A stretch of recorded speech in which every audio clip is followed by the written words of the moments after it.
Good news! Central Americano MBBS just 34 lakhs. Columbus Central University.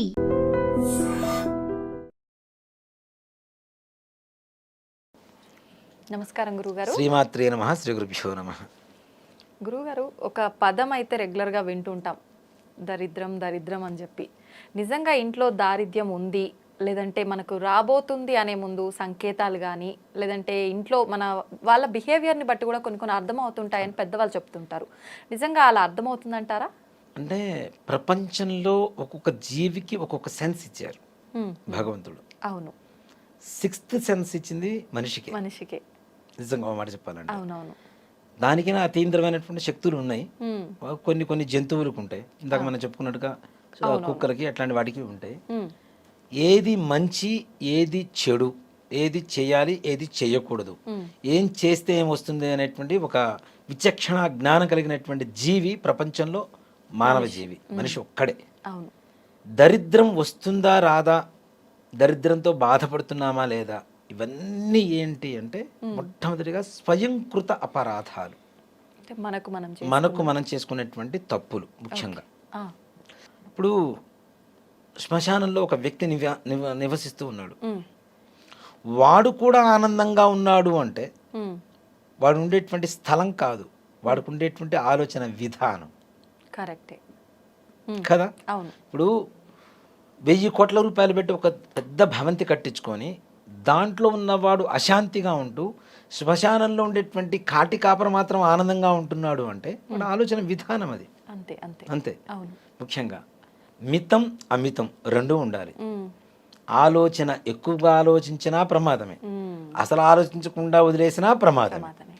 ఇక్కడ ముఖ్యంగా మనకి దరిద్రం ఇంట్లో ఉంది అని చెప్పడానికి కారణాలు ముందు చెప్పుకునే దానికంటే దరిద్రం ఎలా వస్తుందనే చెప్పుకుందాం ముందు. మొట్టమొదటిగా ఇంట్లో చినిగిపోయిన వస్తువులు అంటే వస్త్రాలు ఉంటాయి, అవి తీసి దిండు గలీబులో పెట్టి కుట్టేసుకుంటాం, దాచిపెట్టేసుకుంటాం. ఇంట్లో స్టవ్ దగ్గర గిన్నెలు దించడానికి పెట్టుకుంటాం, ఇంట్లో తుడుచుకోవడానికి పెట్టుకుంటాం. ఇది ఒక పెద్ద దరిద్రం. మొట్టమొదటి దరిద్రం అక్కడే ప్రారంభం అవుతుంది. బూజు ఎక్కువగా పడుతూ ఉంటుంది చూడండి, అకారణంగా బూజు దులిపేసిన ఒక 10 రోజులకు మరలా బూజు వస్తుంది. ఇది కూడా దరిద్రం ఇంట్లో రాబోతుంది, ఎక్కువ నిలవబోతోంది అని చెప్పడానికి చిహ్నంగా మారుతూ ఉంటుంది. అలాగే పగిలిపోయిన అద్దాలు, అద్దం పగిలిపోయి ఉంటుంది నిట్ట నిలువుగా, దాంట్లోనే చూసుకుని బొట్టు పెట్టుకుంటూ ఉంటాడు. నువ్వు దాంట్లో చూసుకుంటే ఇద్దరిగా కనపడుతున్నావుగా, దాంట్లోనే దరిద్రం ఏర్పడుతూ ఉంటుంది. పగిలిపోయిన అద్దాలు, అలానే పగిలిపోయిన వస్తువులు, ఈ పింగాణి కప్పులు, ఈ హ్యాండిల్స్ ఊడిపోయినవి కూడా ఇంట్లో వాడుకుంటుంటారు చాలా మంది. అవి కూడా దరిద్రమే. కప్పులనే కాదు, పింగాణి వస్తువులు ఏమైనా సరే అలాంటివి ఏవైతే ఉంటాయో అవి. దేవుడి పటాలు పగిలిపోయిన అద్దాలు పగిలిపోయినటువంటి ఉంటాయి అవి. అలాగే తులసి కోట ఉంటుంది కదా, ఈ తులసి కోట దగ్గర కూడా శుభ్రత లేకుండా అది కూడా ఎలా పడితే అలా మొత్తం చిందరబందరగా ఉండిపోవటం. దీంతో పాటుగా ఇంట్లో ఉండేటువంటి 8 మూలలు శుభ్రంగా లేకుండా అపరిశుభ్రంగా మనం ఉంచడం. ఏది పడితే ఆ మూల తీసుకెళ్ళి మూల పడేస్తుంటారు. మనం వాటర్ బాటిల్స్ వాడుతుంటారు, అవి తీసుకెళ్ళి ఎక్కడో పడేస్తుంటారు. అలానే మొన్న వచ్చేవారు ఒక అతను చెప్పాడు, ఒక ఇంట్లోకి వెళ్ళానన్నయ్య, షెల్ఫ్ ఓపెన్ చేయగానే వాటర్ బాటిల్స్ తను తాగి పడేసినవి మొత్తం తన మీద వర్షంలాగా పడ్డాయిట. అంటే అవి కూడా బయటపడేంత బద్ధకం దరిద్రమే కదా. నిజమే. తాగిన బాటిల్ కూడా బయటపడేంత దరిద్రం అంటే అది బద్ధకమే. అంతే, ఆ బద్ధకమే పెద్ద దరిద్రం. ముఖ్యంగా పొద్దున్నే లేవటం, రాత్రి కూడా తొందరగా పడుకోలేకపోవటం. దీంట్లో పడుకుంటాం కదా, హఠాన్గా ఉన్నట్టుండి ఒకసారి మెలకు వస్తుంది. తెల్లవారుజామున 3 గంటల నుంచి 4:30-5 గంటల లోపల ఉన్నట్టుండి ఉలిక్కిపడి లేచి కూర్చోవటం, ఇలాంటివి కూడా దరిద్రానికి హేతువులే. నిజంగా అంటే వాడు కష్టపడటం లేదు అని చెప్పడానికి ఒక నిదర్శనం. నిజంగా కష్టపడే వాడికి నిద్రపోతే పొద్దున 6 వరకు నిద్ర మెళుకు రాదు కదా, అంటే వాడు బద్ధకంగా ఉన్నాడనే కదా దాని పరమార్థం కూడా. కాబట్టి అలా బద్ధకంగా ఉండటం. అలాగే ఇంట్లో పిల్లల్ని తిట్టడం, ఆ తిట్టడం కూడా చాలా దరిద్రమైనటువంటి తిట్లు తిడుతూ ఉంటారు. దరిద్రపు వెధవ, నువ్వు చచ్చిపో, నువ్వు చేస్తే దరిద్రం వదిలిపోతుంది. ఇక ఎలా అంటే వినటానికి కూడా జిగుప్స కలుగుతూ అసహ్యం కలుగుతూ మగవాళ్ళు కూడా బయట అంటే వాళ్ళు తిడుతూ ఉంటారు, ఇలాంటివి తిట్టొద్దు అని చెప్పి చెప్పి చెప్పి విసిగి వేసారిపోయి చివరికి ఈ దరిద్రం ఇంతే అని చెప్పి వాళ్ళు దరిద్రానికి ఫిక్స్ అయిపోయేంత స్థాయిలో తిట్టడం కూడా తిడుతుంటారు, ఆడవాళ్ళు కావచ్చు మగవాళ్ళు కావచ్చు ఇంట్లో.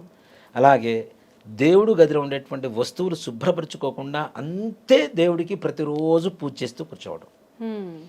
దేవుడి దగ్గర దీపారాధన కొందరు కూడా తోమరు, నిన్నటి ఒత్తులు ఉంటే బయటికి లాగేసి ఆ ఒత్తుల మీదనే మళ్ళీ కొద్ది నూనె పోసి దీపారాధన వెలిగిస్తారు ఉంటారు చాలా మంది. అది కూడా పాపమే కదా. మరి నిన్న పొద్దున వండిన వంట ఇవాళ పొద్దున నువ్వు ఎందుకు తినవు కదా, కిల్లెంలో పెట్టి బాచిపోతుంది కదా. మరి అట్లానే దేవుడి దగ్గర కూడా అంతే శుభ్రంగా ఉండాలిగా. ముఖ్యంగా లక్ష్మీదేవి ఎక్కడ ఉంటుంది అంటే మనకి లక్ష్మీదేవి అష్టోత్తరంలో నామాలు వస్తాయి. నామాల్లో శుచి నమః అని చెప్పి ఒక నామం వస్తుంది. శుచి అంటే ఏమిటి? శుభ్రత. ఎక్కడైతే శుభ్రత ఉంటుందో అక్కడ లక్ష్మీదేవి తిష్ట వేసుకొని ఉంటుంది. నేను అదే చెప్తా, పరిశుభ్రతలో పరమేశ్వరి కొలువై ఉంటుంది గ్యారంటీ. శుభ్రంగా ఉండకపోతే ఇప్పుడు మనం ఏదైనా పూజ చేసిన వస్తువులైనా ఏవైనా తీసుకెళ్ళి చాలామంది కూడా ఏం చేస్తూ ఉంటారంటే దీపారాధన కొందరు అన్నం తినేటువంటి కంచాలతో పాటు పడేసి కడిగేస్తుంటారు తర్వాత. అది మహాపాపం కదా. దేవుడి దగ్గర వాడేటువంటి వస్తువులు ఎంగిలవుతూ ఉంటే నువ్వు ఎంగిలి తిన్నావు, చికెన్ తింటావు, మటన్ తింటావు, ఏవేవో తింటావు, ఆ వస్తువులతో పాటు పడేసి తోడుతూ ఉంటే అది కరెక్ట్? అది దేవుడు అంటే మరి నువ్వు నిజంగా అంత పరిశుభ్రంగా ఉన్నవాడివి చికెన్ మరి దేవుడి గూట్లోకి ఎందుకు తీసుకెళ్ళవు? చికెన్ తింటే దేవుడు గుళ్ళోకే వెళ్ళవు, దేవుడు గూట్లోకే వెళ్ళవు, ఎగ్గు తిన్నా లోపలికి వెళ్ళవు. అంత భయం నీ శరీరం మీద ఉన్నప్పుడు వాటి వస్తువుల మీద ఉండాలిగా. అంతే. కాబట్టి ఇలాంటి ఎక్కడైతే అపరిశుభ్రత ఉంటుందో, ఎక్కడైతే బూజు పడుతూ ఉంటుందో, ఎక్కడైతే ఆడవాళ్ళు పిల్లల్ని తిట్టడం కొట్టడం ఇట్లాంటివి ఎక్కువ జరుగుతూ ఉంటాయో, ఎక్కువ ఆడవాళ్ళు సంధ్యావేళలో దువ్వుకుంటూ ఆరు బయట కూర్చోవటం, గడప దగ్గర కూర్చోవటం, గడప మీద కూర్చొని మాట్లాడటం, అలానే గడప మీద కూర్చొని ఎవరన్నా తిట్టడం, పోట్లాడటం ఇట్లాంటివి ఏవైతే జరుగుతూ ఉంటాయో, ఆడవాళ్ళు నుదుటిన బొట్టు లేకుండా భర్తకి ఎప్పుడు కనబడతారో, చిరిగిన వస్త్రాలు వేసుకొని ఆడవాళ్ళు భార్య భర్తకి ఎప్పుడైతే కనబడుతుందో ఇవన్నీ కూడా దరిద్రానికి హేతువులే. ఓకే, ఇవన్నీ నిత్య జీవితంలో అందరూ చేస్తుంటారు, నిత్యం చేస్తున్నవి. మరి అన్నీ చేస్తూ దరిద్రం పోవట్లేదంటే ఎట్లా పోతుంది? అసలైన దరిద్రాలన్నీ ఇంట్లో ఉన్నాయి. నిజం కదా. నిజంగా ఇంట్లో లక్ష్మీదేవి బాగుండాలి. పొద్దున్నే స్నానం చేసిన తర్వాతనే స్టవ్ ముట్టుకో. అలా చేయరు కదా. రాత్రి వేసుకున్న నైటీ అంతే. ఇప్పుడు ప్రపంచంలో అనకూడదు కానీ ఎన్ని లక్షల రూపాయలు విలువ చేసేటువంటి పట్టు చీరలు కొన్నా అవన్నీ బీరువాలో మూలుగుతుంటాయి, కానీ ఒక 250 రూపాయలు, 400 రూపాయలు, 1000 రూపాయలు పెట్టుకున్న నైటీలు మాత్రం రోజు ధారణ చేస్తూ ఉంటారు. అంతే. చూసేటోళ్ళకి విరక్తి పుడుతుంటుంది. అది ఓ మాట చెప్పాను నిజంగా. అంటే నేను ఓ మాట చెప్తున్నాను అమ్మా, సంసారపరమైనటువంటి సంతోషాన్ని కానీ దాంపత్య జీవితాన్ని కానీ సరిగా అనుభవించలేకపోవడానికి కారణం కూడా ఈ నైటీలని చెప్తా. ఇవి సృష్టించిన వాడు ఎవడో కానీ ఇంతమంది జీవితాలను వినాశనం చేస్తున్నాడు. ఓకే, నిజంగానే. ఇప్పుడు మగవాళ్ళు ఇంటికి వచ్చేసరికి చక్కగా బొట్టు పెట్టుకొని, పూలు పెట్టుకొని, చీర కట్టుకొని భార్య ఎదురుగా వస్తే ఎంత ఆనందంగా ఉంటుంది. వాడు బయట నుంచి వాళ్ళ బాసు కష్టపెట్టింది, వాడు పడ్డ కష్టము అన్నీ 10 మైళ్ళు నడుచుకుంటూ వచ్చినటువంటి కష్టం కూడా మర్చిపోయేంత ఆనందం ఆడవాళ్ళ ముఖంలో మాత్రమే ఉంటుంది. ఆవిడే గృహలక్ష్మి. గృహలక్ష్మే సరిగా లేకపోతే గృహం ఎక్కడ ఉంటుంది? గృహంలో లక్ష్మీదేవి ఎక్కడ ఉంటుంది కదా. కాబట్టి ఇలాంటివి వాతావరణాలన్నీ కూడా మనం అవాయిడ్ చేస్తూ ఉండాలి తప్పనిసరిగా. మాటి మాటికి తిట్టడాలు, కొట్టడాలు. స్నానం చేసిన తర్వాత మాత్రమే అగ్నిహోత్రుడు కదా. ఇందాకేం చెప్పాం మనం, దీపారాధన చేసేటప్పుడు అగ్ని ఎవరి చేతిలో ఉంటుంది? ఆడవాళ్ళ చేతిలో ఉంటుంది. ఇక్కడ దీపారాధన మగవాడు చేయాల్సింది హోమం కాబట్టి మగవాడు దీపారాధన చేయాలని చెప్తున్నాం. అలాగే అంత పవిత్రమైనటువంటి అగ్నిహోత్రుని స్నానం చేయకుండా ముట్టుకుంటే ప్రపంచంలో ఏదైనా దహింపదగినటువంటి శక్తి ఎవరికి ఉంది? ఒక అగ్నిదేవుడికి మాత్రమే ఉంది కదా. చివరికి మనం వెళ్ళేది కూడా అగ్నిదేవుడితోనే. అంత శక్తివంతమైనటువంటి అగ్నిదేవుణ్ణి, అష్టదిక్పాలకుల్లో ప్రధానమైనటువంటి వాడు. ఆ ఎండ, వేడి, అగ్ని లేకపోతే మనం తినటానికి ఏమీ లేదు. ఒట్టి పచ్చికూరలు ఏమీ తినలేము. అన్నీ ఉన్నటువంటి అగ్నిదేవుడిని నువ్వు అపవిత్రం, పొద్దున్నే లేవగానే ఆయన అపవిత్రం చేస్తున్నావు. ఇంకోటి కూడా, రాత్రిపూట గిన్నెలు మొత్తం ఆ షింక్లో పడేస్తారు తినేసి, పొద్దున్నే లేచి కడుగుతానని. పెద్ద దరిద్రం అక్కడి నుంచి స్టార్ట్ అవుతుంది. రాత్రి పడుకునే ముందే శుభ్రంగా మొత్తం కడుక్కొని పక్కన పెట్టేసుకొని అప్పుడు పోయి పడుకోవాలి ఆడవాళ్ళు. అది ఆడవాళ్ళు కావచ్చు, బ్యాచులర్స్ మగవాళ్ళు కావచ్చు. ఓకే. ఇవన్నీ కూడా బద్ధకానికి సంబంధించినవి నేను చదువుతున్నవన్నీ కూడా మొత్తం టోటల్గా అక్కడికే వస్తుంది, బద్ధకం దగ్గరికే వస్తుంది అంతే కదా. అవును. ఇవన్నీ ఎప్పుడైతే అవాయిడ్ చేయగలుగుతున్నామో, స్నానం చేసేంత ఓపిక లేకుండా ముందు పోయి స్టవ్ వెలిగించేసి కాఫీ పెట్టుకొని బెడ్ కాఫీ బ్రష్ కూడా చేసుకుండా బెడ్ కాఫీ ఇప్పుడు తాగుతున్నాము, అది కూడా బద్ధకమే. నీకు బద్ధకం పోవడం కోసం బెడ్ కాఫీ తాగుతున్నావు. కొంచెం హుషారుగా ఉండి స్నానం చేసి పోయి చక్కగా స్టవ్ వెలిగిస్తే ఎంత బాగుంటుంది. అందుకనే ఆడవాళ్ళు వంట చేసిన తర్వాత ఇంట్లో స్టవ్ మీద స్నానం చేసి చేయాలని అందుకనే చెప్తున్నా. దీంట్లో ఆరోగ్య సూత్రం కూడా ఉంది. రాత్రిపూట పడుకుంటారు, బెడ్ మీద ఉంటారు, భార్యాభర్తలు వేరే విధంగా ఉన్నప్పుడు ఏవైతే వీళ్ళ వంటి మీద ఉన్నటువంటి క్రిమికీటకాలు ఏవైతే ఉంటాయో వీళ్ళు పోయి డైరెక్ట్ పొయ్యి వెలిగించడం ద్వారా దాని మీద వండేటువంటి వాటిల్లో కూడా ఈ క్రిమికీటకాదుల ఇన్ఫెక్షన్ అవి లోపల పడిపోయి అవి తాగడం ద్వారా తినడం ద్వారా హెల్త్ ప్రాబ్లమ్స్ వస్తాయని ఒక సైన్స్ చెప్తోంది. కాబట్టి అందుకనే స్నానం చేయమని చెప్తున్నారు.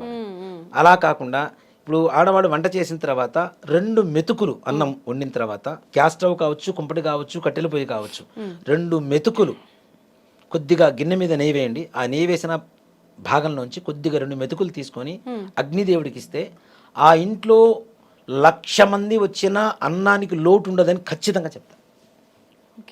అగ్నిదేవుడికి ఆహుతి ఇవ్వడం ద్వారా, అన్న ఆహుతి ఇవ్వడం ద్వారా ఆ ఇంట్లో కొన్ని కోట్ల మంది వచ్చినా సరే అన్నానికి లేదు అనేటువంటి శబ్దం లేకుండా అందరికీ అన్నపూర్ణాదేవి పరిపూర్ణమైనటువంటి అనుగ్రహం కలుగజేస్తుంది. అది ఒక పెద్ద యాగం. ఒక మాట చెప్పాలంటే నిత్యం ఒక యాగం చేసినట్టే ఆడవాళ్ళు. వంట అంటేనే యాగం. ఆ యాగంలో అన్నాన్ని గనక మనం హవిస్సు గనక అగ్నిదేవుడికి ఇవ్వగలిగితే తప్పనిసరిగా ఆ ఇంట్లో అన్నపూర్ణాదేవి, మహాలక్ష్మీదేవి తిష్ట వేసుకొని కూర్చొని ఉంటారు. ఏ రకమైనటువంటి దారిద్ర్యము అనేటువంటి మాట లేకుండా చేస్తుంది. ఓకే. అదే దానికి మనం నిత్య జీవితంలో చేసే ఈ చిన్న చిన్న పొరపాట్లను సరిదిద్దుకుంటే ఆటోమేటిక్గా శుభ్రత, మీరు అన్నట్టు తప్పనిసరిగా శుభ్రత ఉంటే చాలు. మహాలక్ష్మి శుచయ నమః, శుభ్రాయ నమః, అమ్మవారు అక్కడే ఉంటుంది అంతే. ఓకే, ధన్యవాదాలు గురుగారు. శ్రీమాత్రే నమః, శ్రీ గురుభ్యో నమః.